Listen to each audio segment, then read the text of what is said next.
thank you for joining us on hashtag No Limits today. I am your host, Shelly Kino, and today I am joined by Heather, and looks like she has a couple of guests with her that I will have her introduce to us in just a little bit. So hashtag No Limits is about people that society has placed limits upon, but who have busted through those limits. Ophelia says in Hamlet that we know what we are, but not who we will be. And I totally believe that 100%, and believe that the best example of that is the caterpillar turning into the butterfly. The caterpillar literally has to dissolve into cells and then reform itself, then struggle to get out of the cocoon in order to be able to make its wings strong enough to fly. And then it becomes this beautiful butterfly that we get to see. And so often, in my experience as a former special education teacher and now as a master IEP coach, I have seen limits placed upon people who have learning difficulties and also who have limb differences.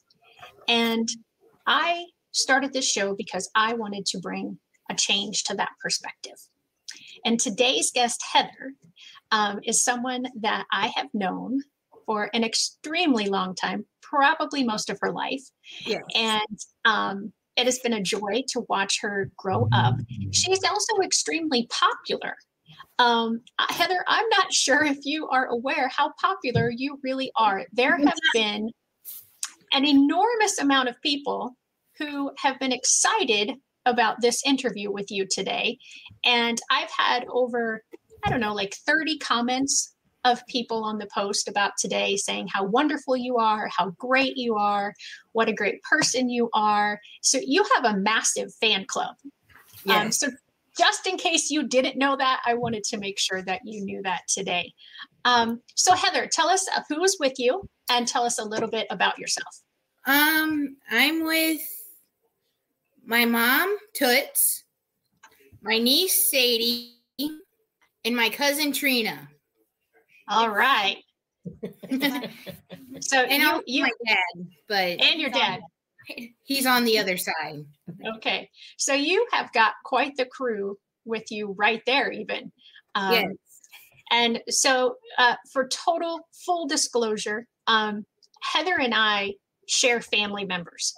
She and I are not related, but her cousin Trina is also my cousin Trina, because Trina's mom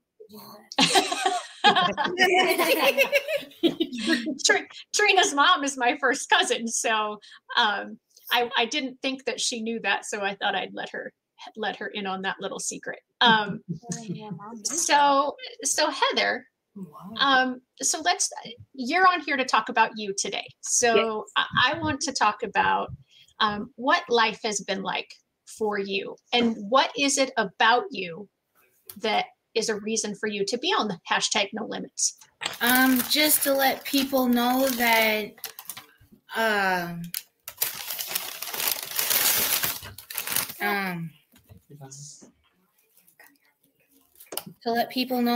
have different abilities,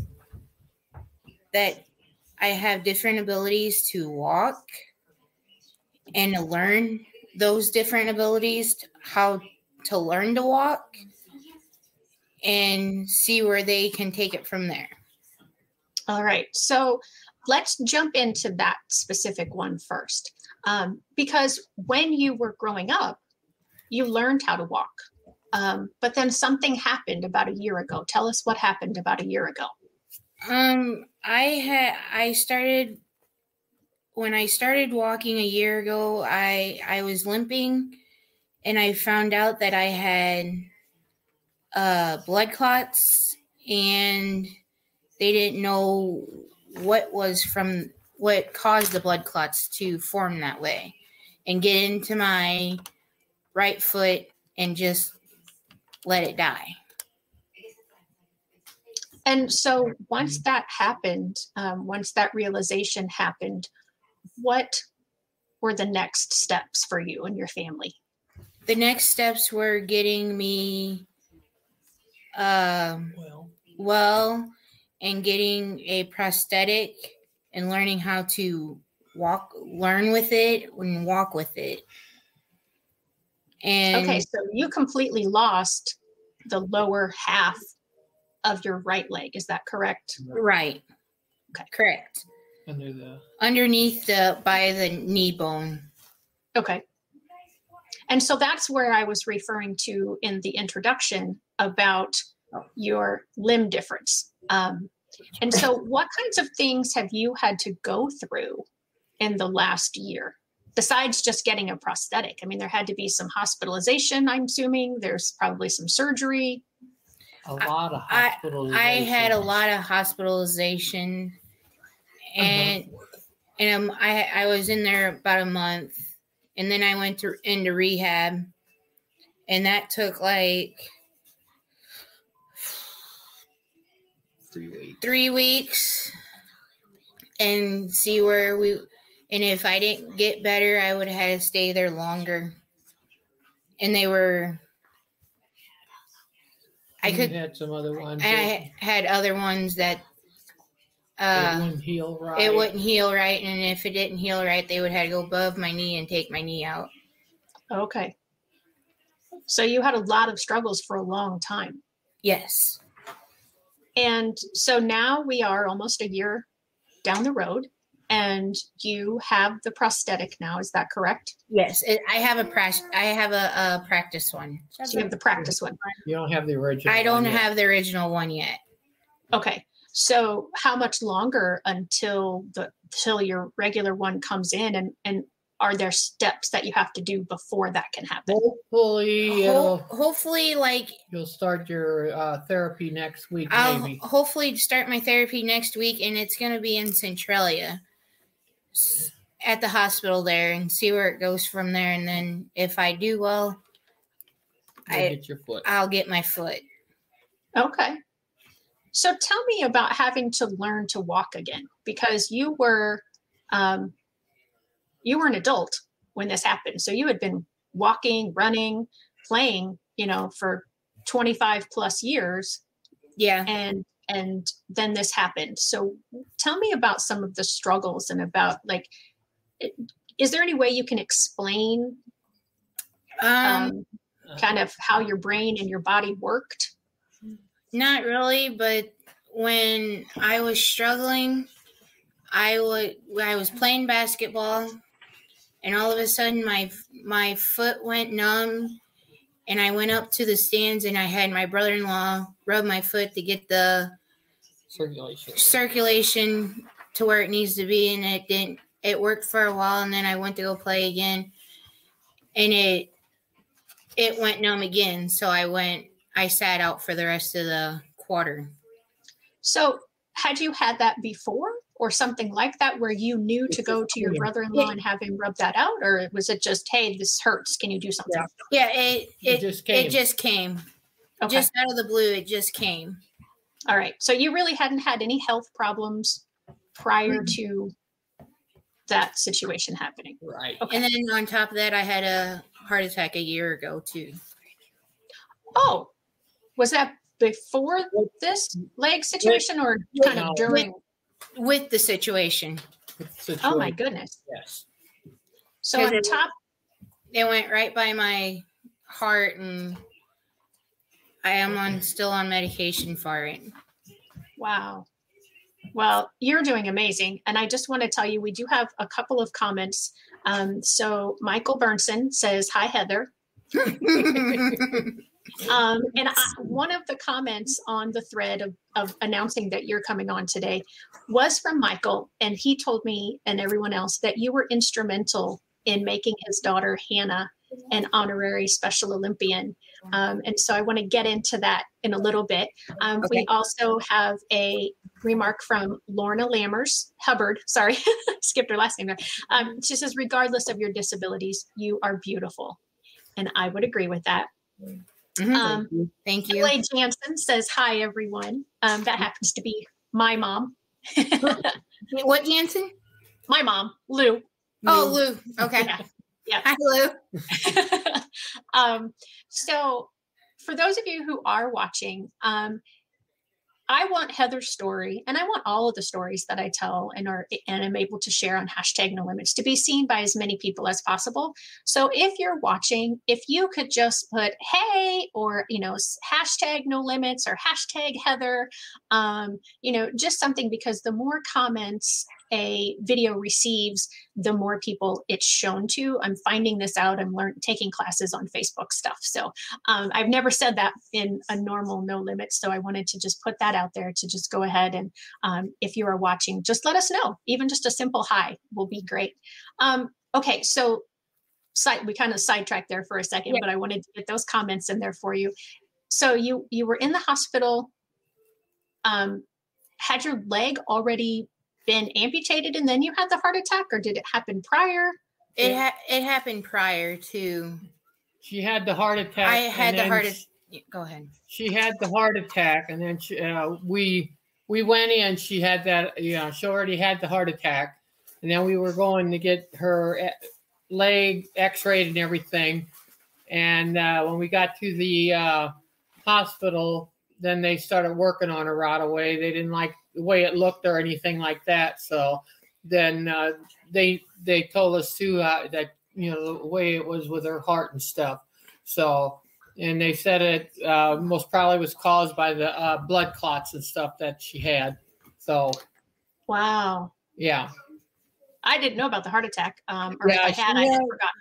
Yeah, she had that right before she started with her leg and stuff. Well, it was with the leg and stuff, so when she had it, but it was due to that too. So, yeah, she had a lot of stuff to go through when she had that. She went through a lot of stuff. No kidding. I've known loved ones who have gone through just a heart attack, and that in itself is scary, and the recovery from that can be difficult. But to have that on top of the situation with the blood clots in your legs and the getting the prosthetic, goodness, that kind of explains a little bit of why you might have been in the hospital for so long, and then the recovery process as well. She had a clot right next to her heart, a blood clot right next to her heart, so they really had to be watching her. So, but she did okay. She come through it, so we still have her here. Yeah, that's that Holthaus Winkler blood she's got flowing through her body. She's got strong stamina there and fight. So let's get back to you learning to walk again, because we started to talk about it and then we kind of veered off. And so tell us some of the processes you had to go through, and if you can kind of give us a time frame maybe of when you started and kind of how far you are in this point. I started when it was my first therapy session. I'm trying to think. It was about a week or so after she had her surgery. Then they started getting her out of bed and stuff, and started with it, to get her going around. But it was about. Oh yeah, she was in the hospital. They, she got up and she had to go. She had to go to the bathroom and stuff like that. She had to get up and go for herself. But I mean, they helped her and everything. But because I had to have like two people. I had to have two people on each side so I could have enough support just to walk. Sure. And we've got Carolyn Crocker. Says, hi, Heather. You are amazing. Alex Smith says, hi, Heather and Mom. This is Alex from Alex, Luke, and Fran, and Allison. Tommy Hagan says, hi. And my mom says, you take after your Aunt Barb. Oh, yeah. And both of us are sorry for your loss of your Aunt Barb. And Michael says, I had a really rough time with that, too. Yeah, you were very close with her. And I'm going to tell a story about your mom. Since we brought up Aunt Barb. So I'm sure your mom doesn't remember this story, but the night I met my husband, you were there. I met my husband at the bowling alley, and you and Barb and Diane and Dawn you guys were playing cards. Yeah. And my husband was out there, and Dawn called me and said, "Hey, I want you to meet this guy." And so you and us and my husband and Dawn and her boyfriend at the time, we all played a game of cards. And so, yeah, you're partially responsible for it. I'm sorry. No, it's okay. He's a pretty darn good guy. I'm happy to have him. Times. See, I thought Brian Keno was like, is he like relation to? Yeah, he is my husband's brother. Okay. Yeah, and that's another thing that I want to talk to you about, is because you work, or did before all of this stuff happened, at Community Link, and that's how you know Brian Keno, because of your time at Community Link. So I'm eventually, I hope to go back there eventually, but I don't know when. Yeah, and so let's get back to that.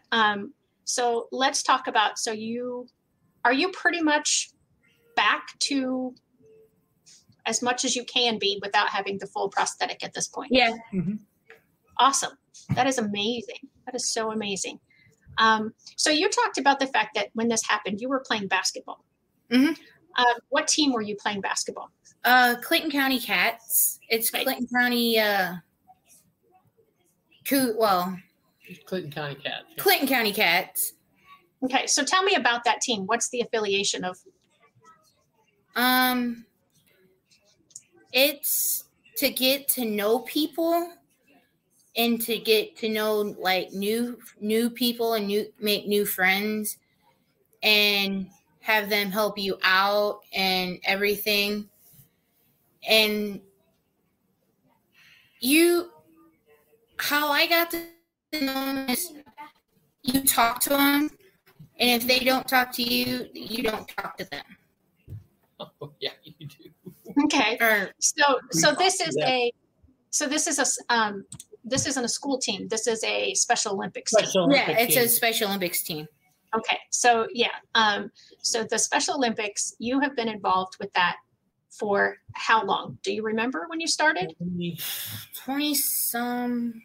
years. 20 years. Wow, that's awesome.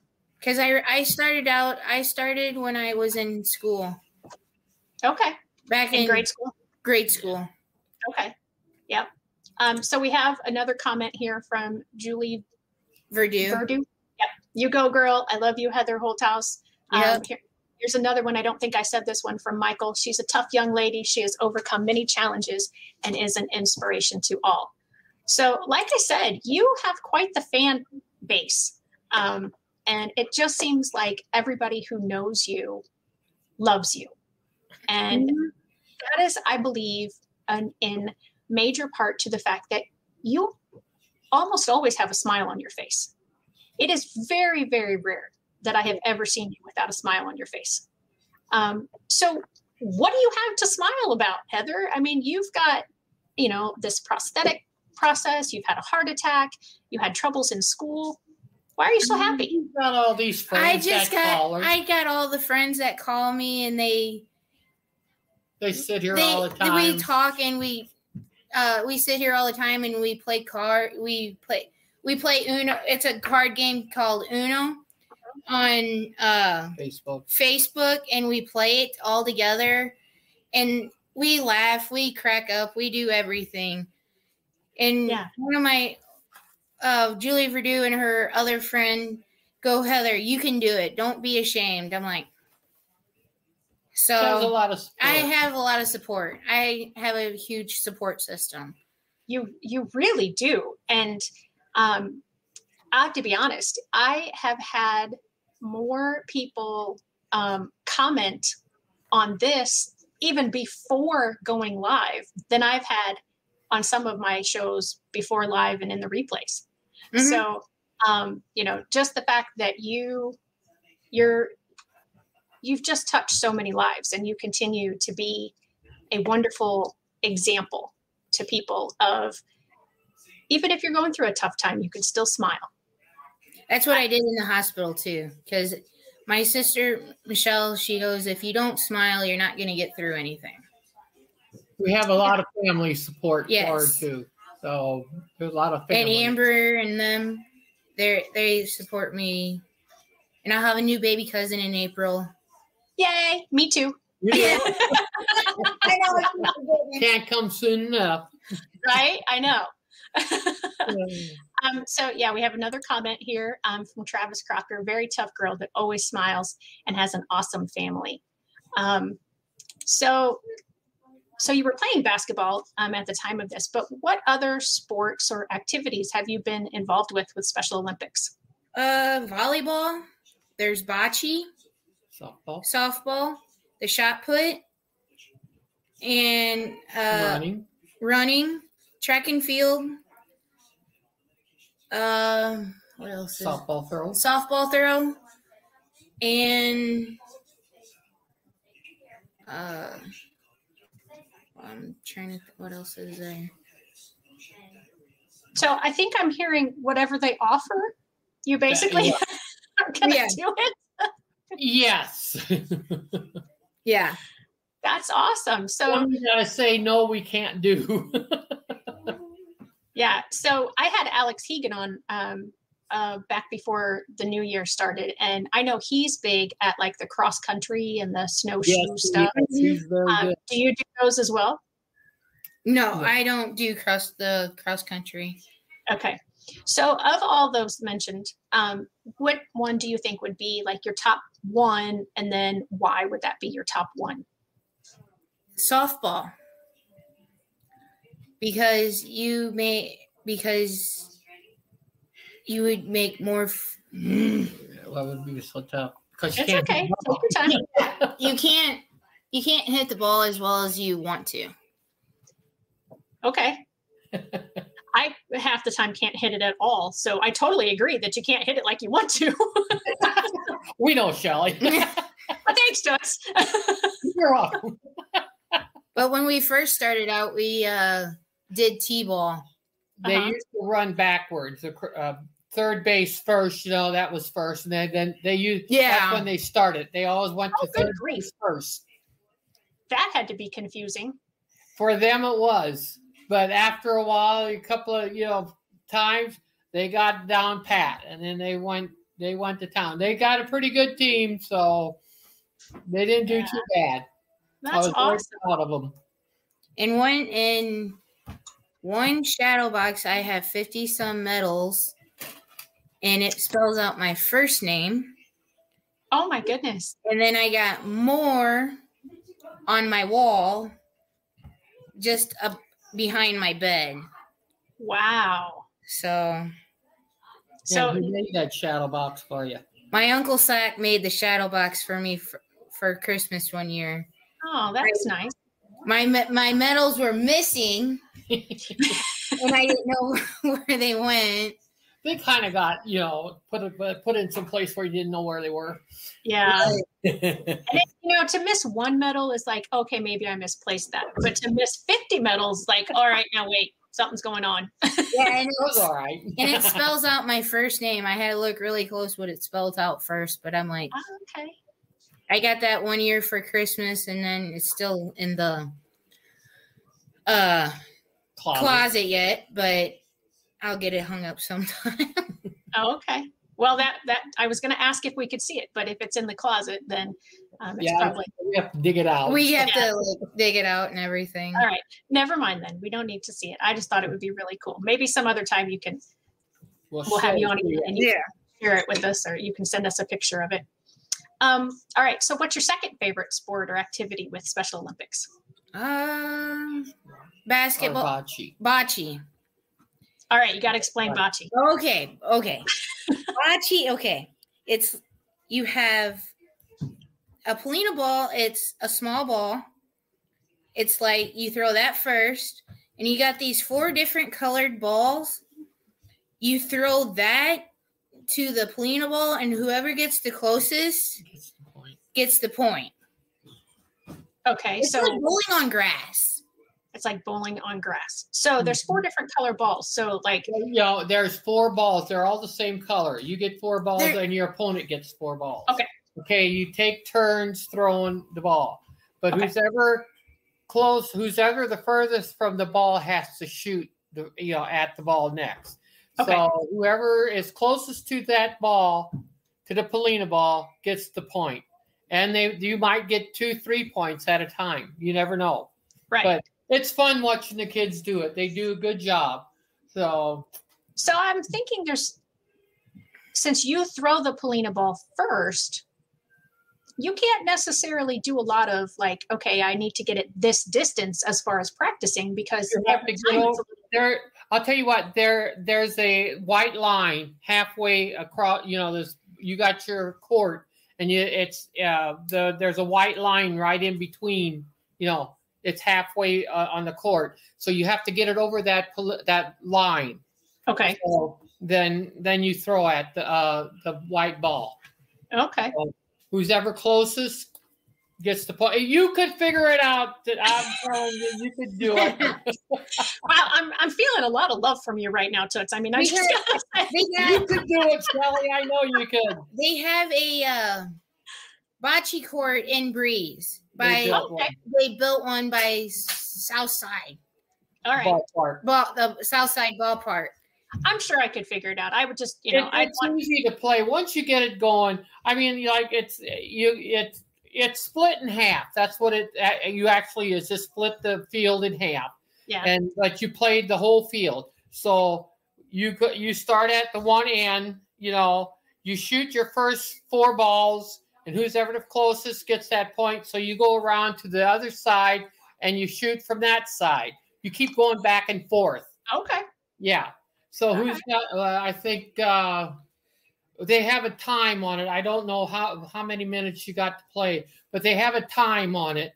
So who's got the most points at the end of that time? That's the winner. Okay. It's a lot of fun to watch them. They got some good.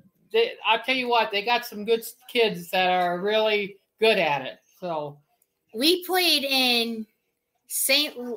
Rose that time. It was me, Mom, Barb, and Laurie Moss, and who was the other? No, just us 4. Four against other people, and it was fun. Well, I mean, I don't know Lori Moss. Anything. I don't know Lori Moss, but just knowing you, your mom, and Aunt Barb, I know there was a lot of laughter. So yeah, we had a lot of fun. Yeah. Yeah. Your mom has always been, and I'm sure you get your personality traits a lot from your mom, because you guys are both just always, you're always happy. You're always laughing. You're always enjoying life, no matter what life throws at you. You guys haven't always had things easy, and yet here you are laughing, smiling, and having, just enjoying life. And that to me is so incredible, because you could have certainly, turned negative and become very bitter, and why me? Why do, as if my life wasn't difficult enough. Now I've had a heart attack. Now I've had, I've got a limb prosthetic that I'm working to get. But yet you choose joy, and that's a beautiful thing. And that's an amazing thing. All right. So what has Special Olympics done for you? You talked about in the beginning, when we talked about basketball, how, it's there for you to make friends, for you to have people to support you. Has it taught you anything about yourself? Have you grown through it? To respect other people and have respect for what if they treat you bad, or I don't know. Respect for yourself. Respect for yourself, most likely. But that's about it. Okay. And do you get to travel, or is it just that you play here in Clinton County? No, we travel over. Like we went to. You go to Springfield. We went to Decatur, Rockford. You go all over there to play the Special Olympic stuff. Like you have the different places, like the volleyball. We went to Rockford that year. They played over there. That's where we had to go play. If you made the sectionals or something like that, you had to go there to play and stuff. It's just like basketball. If you make it, you go on. But you go where they ever wherever you have to go. But no, they don't just stay in Clinton County. They go all over. And so it's similar to, or at least it sounds like it, so correct me if I'm wrong. It sounds very similar to a school-based system where you compete against other teams, and then at a certain point, you have kind of like your regionals, and then whoever wins the regionals gets to move up to the sectionals, and then gets to go up to the state level. Is that the same? Right. Mm-hmm. Okay, so you're doing these sports that you mentioned, because you mentioned so many of them. Do you ever have downtime in your year? I mean, prior to COVID and prior to your prosthetic? Like in January, we're down. You're finished playing basketball, and you wait until like the winter. There's not much you do, but then you come along. You start practicing softball right away. So then you got you're playing basketball up until the time like school, and you start your other games and stuff. So they keep them busy. So, and there's bowling. They do that. They do it at the same time the bowlers do. So they keep busy. So when I was young, and I don't know if Special Olympics was just starting out or if it was just my knowledge of it, but I felt like there was only 1 or 2 events a year. Has the program They started building on the program. Okay. It used to be that we just played bocce, but it has built. When she started, it was just bocce. She did snowshoeing. Snowshoeing was the best to watch them do the snowshoeing. Really? Oh yeah. They went up to Galena. They went up there, and you had your snow. So and you run on it. You don't walk. You run on the snow. Tell her about the one guy. So it was amazing. There were a lot of people that could do it. I'm just saying, I'd fall. There's one of my friends that he was in the Special Olympics with me, and he just put him on. He didn't walk with him. He ran. He wouldn't run for anything else, but he got those snowshoes on, and boy, he took off. Wow. Well, I guess he found what he liked. And he's in a Scylla home now. So, well, we used to practice. Like a lot of people had to practice just on the ground. We went over to the Carlisle Lake, and we did it on the sand, and that's really helped these kids to learn how to run. Like it was like snow there anyway. That's how soft your snow is. Right. So you went on that sand and you learned how to run. So they all did pretty good with it. So that is wonderful. I'm really glad that you explained the differences between when I was a kid and what Special Olympics was and what it is now. So it sounds like it is a much bigger, more social organization as well.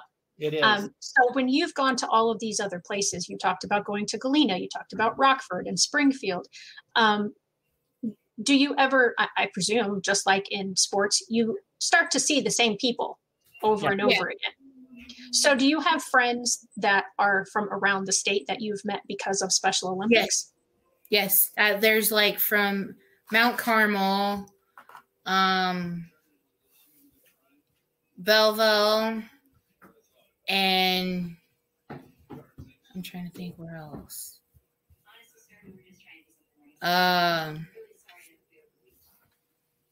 Well, no, not Springfield. Well, it's almost all the people that you meet. They're all at the same spot where we are. They come from all over, and so we meet them over there. So they're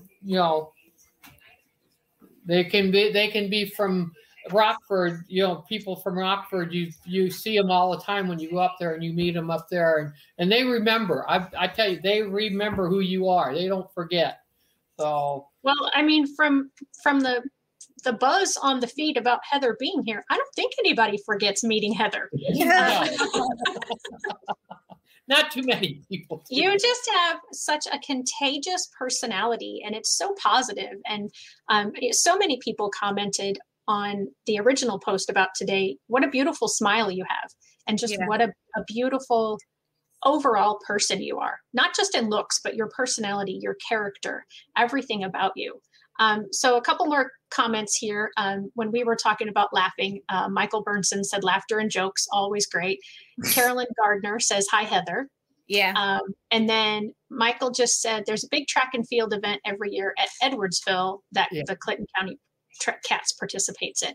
Mm-hmm. So what was it that prompted you to want to make, since we just talked about Michael, wanted to help get his daughter an honorary Special Olympian?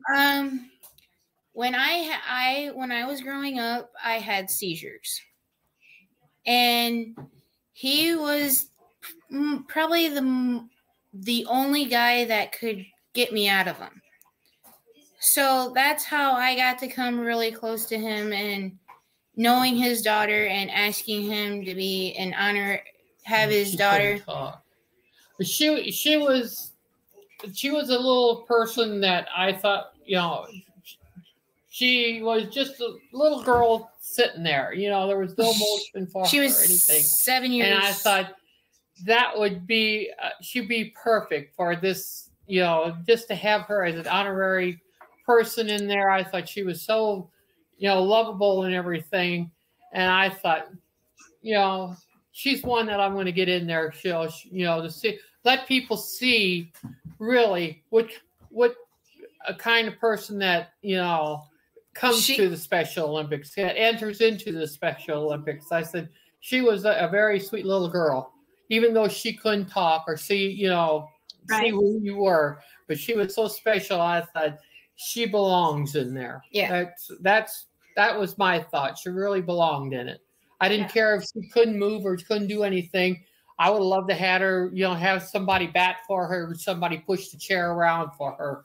I would love to see that. So, but I don't, for the safety of everything, you just don't want to do it and get them hurt and stuff like that. But I would have loved to have seen it. But she was, it was just one of those things. So I thought she was one that, I just wanted to get in there. So yeah. Well, I know when I interviewed Michael, he was on a few weeks ago, and then he was also with me a couple of Fridays ago in place of Fran. And yeah, I know how special that was to him and to Deb. But Michael's the one who's joining us. And I don't know if you can see his comment, but he says he loves you guys, and lots of hearts, and I'm not sure I don't know if that's his face. My graphic isn't showing very clearly on that last one, but that's him and his daughter, him and Hannah. Yep. Yeah. So, okay. So we've talked about Special Olympics. We've talked about some of the things that you went through in school. We've talked about your heart attack and your prosthetic. So let's talk about Community Link. Tell me what Community Link does for you, what you have learned and gained from that and that experience.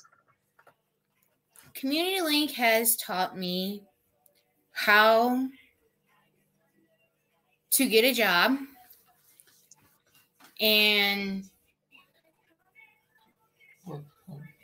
working with the people that you don't know and getting along with them, and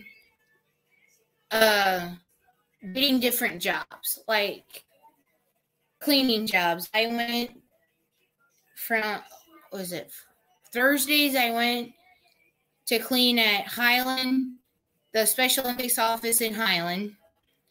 And then on Fridays, I went to go clean the library in Germantown on Friday mornings.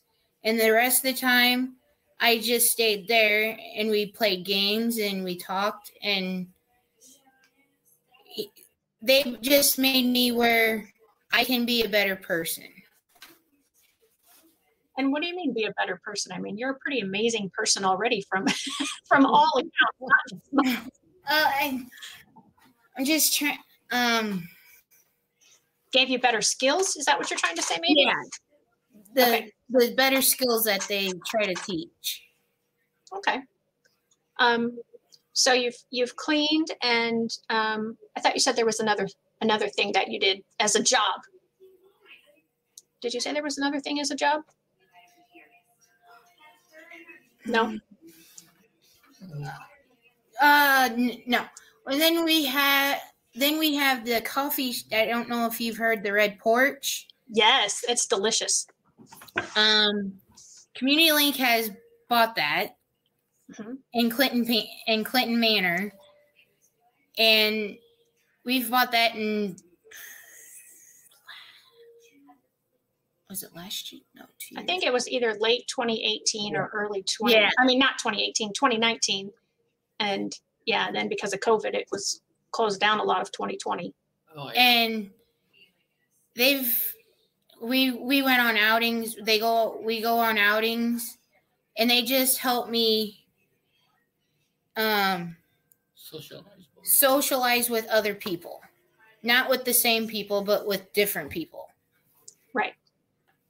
So do you work at the Red Porch, or did you work at the Red Porch No. at all? No. Okay. I just work at the workshop. Okay. So what do you do at the workshop? We put beeline parts together for beeline. It's another factory in Highland. Okay. That's not the boat manufacturing or the boat seat thing, is it? No. Okay. And then that would be in Carlisle, wouldn't it? Boat seats. I think so at one time at least. And then what was the other one? Then I also worked over in Aveston. Sudholtz in Aveston, the sheet metal company in Aveston. What did you do for them? We put parts on a rack. And so they could paint them, and they go through a oven, and they spray coated them. Oh. And we had to put like 40 of them on a rack. And if it wasn't done, we could have waited until the next round came around, and then they would turn the machine off, and then we would take them off, and then go to lunch, and then break, because it gets really hot in there. And I would think so, working with sheet metal and the machinery to paint everything. Mm-hmm. And so all of them, I presume you earn money at each of these jobs. Yes. And then that's just yours. You get to, you don't have to specifically apply that to your services or the skill learning that you're getting from the Community Link or any of that. No. Good. Something that you mentioned earlier when we were talking about your friend who just, once he got on the snowshoes, he took off running, and, so hopefully you know who I'm talking about. You said he lives in a Scylla. Can you explain for anybody who may not know what that is? It's a house where it gets donated if the other person don't want it. Say kids that live there on their own, and another person comes in and watches them until the next day. Right. So when your mom is saying kids, she actually means adults, right? Yeah. Kids so, yeah. Right. Yeah. But I just wanted to make that clear. So it's, it would be people Heather's age. Yes. That are living in these Scyllas in different towns. And, and that's just their version of independent living. And your version of independent living is living where you live with your mom, right? Yeah. Yeah. Okay. Awesome. So tell me, we're just about, I think we've covered, I'm going to look really quickly at my notes to make sure that we've covered. Oh, no, we haven't covered one thing. What do you do for fun when you're not playing bocce or basketball or all those other things? I play bingo. Yeah.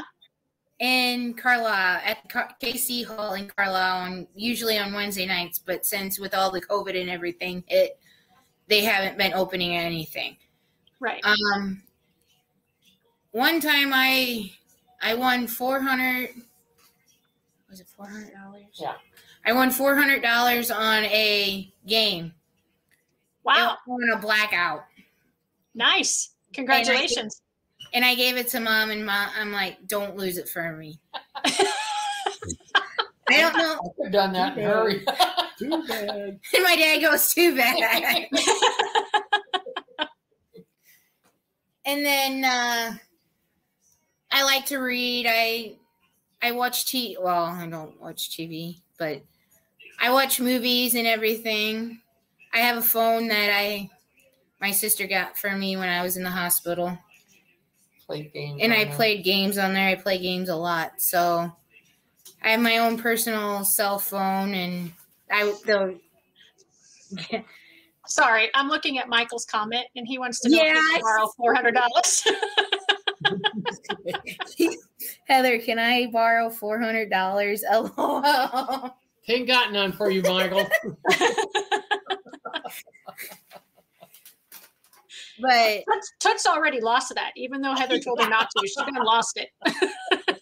Playing them card games. yeah,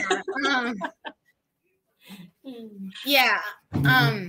What was I talking about? Your phone and the things that you do for fun. So I got. What else do you do for fun? I spend. Kind of spend time with Michelle. I try to spend time with Michelle the best I can because I'm over here and I go back and forth, to get working with my prosthetic and everything. Uh-huh. And she goes, "Don't leave me again," because she. Who is Michelle? Michelle is my sister. Okay. It's Michelle, Bobby, Kyle, Laurie, and then me. Okay. And my brother-in-law, that's Michelle's husband. Okay. He helps me a lot. And he also teases me, but well, that's what brothers and brothers-in-law are for. Yeah. Well, I call him brother. I call him brother-in-law. You don't have to call me brother-in-law. You can just take off the in-law and just call him brother. Yeah. Yeah. Yeah, that's pretty much how I am with Brian Kino. Yeah.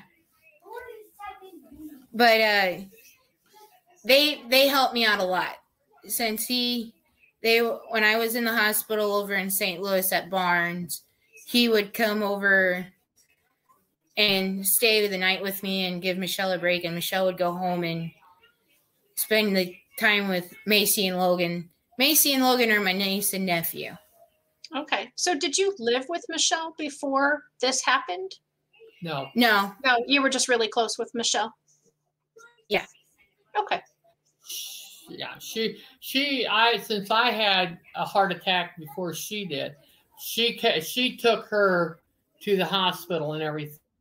She went up there with her to stay with her. So, and I would come during the day. So Michelle stayed up there with her. So she helped her out and everything. So she is her guardian. Her and Laurie are both her guardians. So, okay. She just took over, which I appreciate very much. Yeah, well, that was a perfect segue. Speaking of guardianship, I am offering a free program in a few weeks, and I'm going to share my screen here really quick, and I'll share that with everybody. And it is for preparing your children with special needs for the future in school and in life. It's a free event. And it talks about, it's through myself, and I'm going to be sharing tips and information about the IEP and how that can help people in school that need it. And then Ashley Day of A Day Law is going to teach you the do's and don'ts of preparing for your child before they turn 18, after they turn 18, and after the time when you can no longer take care of them. So if you would like to register for that event, let me quickly grab that and put that in the chat here. That will be on February 11th. And some of the things that people think are the right things to do to set up for the future are not necessarily. So even if you think you have everything all lined up, if you haven't worked that out with a lawyer, you definitely want to join and be a part of that with us on February 11th. So Heather, we're going to wrap up here. Okay. So what kinds of things would you want to let somebody know that has the wrong impression about a person with special needs?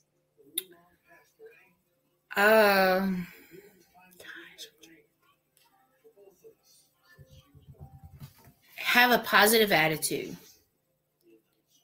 and just work through what you have. Work through what you have, not what you lost. If I'm saying that right. Yeah, no, I gotcha. Yeah, that's really good. I'm trying to, what else is there? Huh? Let people know what you've done. Right. Don't push them away. Right. Yeah. Focus on the positive things. Focus on the things that the person can do. And go ahead. And not the things that maybe they're having difficulty with or they can't do. Yes. That's what I was trying to get. That's fine. I was trying to get. No, you were. I was just summarizing what you said. You did say that, so I was just summarizing what you said. Yeah. So for anybody who is watching and you've never joined me on #NoLimits before, thank you for being a first-time guest. For those of you who have joined me before, I appreciate you being here today. Thank you to everybody who has commented. If you like Heather's story, I have written a book, and there are 9 stories kind of like Heather's. The book is called Those Who Can't Teach, and it is about families and individuals who have been told you can't, by family members, by society, by teachers, by medical professionals. And they've all shown all the great things, like Heather has said, that she can do. And then the 10th chapter is my chapter. And it is my journey of growing up and thinking that I wanted to teach only kids in general education classrooms. And to the point I am today of wanting to make the world better for all, one IEP at a time. And I want to change the perspective. My perspective changed when I opened my arms and my heart and my eyes and ears to working and getting to know people with special needs. And so I want to change everybody else's perspective that has that imperfect idea. I don't want to say it's wrong, but it is. Oh, thank you, Carolyn Crocker. She bought the book a while back, and she said it's a great book. And so before we head out, so let's see, we've had great live stream today. Keep smiling, Heather. Julie wants you to FaceTime with her. Yes. I told him I'd FaceTime after I got done. So. Michael says, great to see your smiling face, Heather. Keep up all the hard work. Alex says, great seeing you, Heather. Keep smiling and going strong. Carolyn Crocker, thanks for sharing your story. Keep smiling. Denise, and I completely agree. Work through what you have, not what you lost. That could have been the title of my book, I think, because that is such a beautiful, beautiful statement. And then Carolyn Gardner says, great job, Heather, and keep up the hard work. So yeah, she was my boss at Community Link one time. Oh, okay. That's awesome. So thank you to everyone again who has commented today. And again, if you want the book, you can go to, I didn't tell you where to go. You can go to, where is it? My website, which is shelleykino.com, and it's right on the front page. It's $25 if you order through the website, and that includes the tax and the shipping and handling, and then I will autograph a copy for you. And again, go ahead and check out the webinar coming up with Ashley Law, or Ashley Day, the lawyer. Sorry about that. And yeah, as Heather said, I'm just gonna put this up here because I think this is work through what you have and not what you lost. And if you have the chance to be with somebody who learns differently than you do, don't miss that chance. Yeah. You will both be blessed for having known each other. I am certainly blessed for having known Heather well, not my whole life. I'm way older than her whole life. And many other people that I've had the privilege to know, and especially the families in my book. And before I start crying, I am going to say goodbye. Heather, is there any last parting words? I don't want you to not get to say something if you wanted to. Where is your book like around in Clinton County?